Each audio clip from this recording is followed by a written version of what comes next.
நான் மதுரையிலேருந்து Periyandavar auto consulting Rajan பேசுகிறேன். டாடா ஏசி மெகா வாங்கலாமா வாங்கக்கூடாதா அப்படிங்கிற தலைப்பில் தான் இந்த வீடியோ பதிவு போடுறோம்.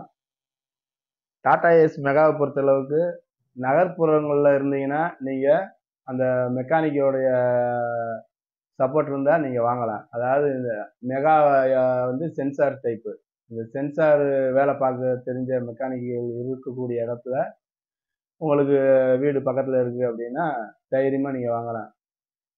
கிராமப்புறத்தில் இருக்கீங்க, பக்கத்தில் வந்து சென்சார் பார்க்குற மெக்கானிக் இல்லை அப்படின்னா நீங்கள் டாடா ஏசி மெகா வாங்குறத தவிர்க்கிறது நல்லது தான். BS4 வாங்கினதே வாங்கிக்கோங்க.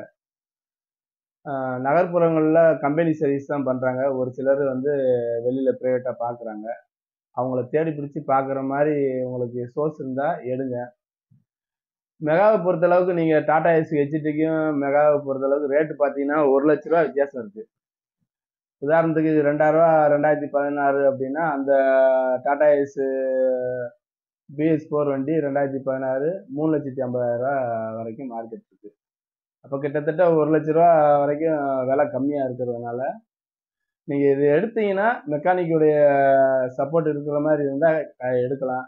இல்லை நாங்கள் புதுசாக தான் எடுக்கிறோம், வண்டி முதல் எடுக்கிறோம், எங்களுக்கு யாருமே தெரியாது அப்படின்னா நீங்கள் டாடா ஏசி மெகா எடுக்கிறத தவிர்க்கிறது நல்லது தான். நன்றி, வணக்கம். மறக்காம சர்ப்ரைஸ் பண்ணுங்க. தேங்க்யூ.